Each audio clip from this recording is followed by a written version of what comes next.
In this video, I show you how to fix you may not have a proper app for viewing this content on WhatsApp. For solving this problem, go to Play Store, install any PDF reader,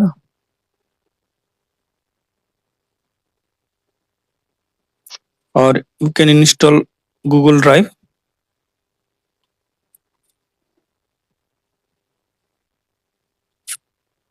If you already install it, you can enable it. Now go to WhatsApp and tap on your PDF. You can see that two options, Google Drive or ADB Acrobat.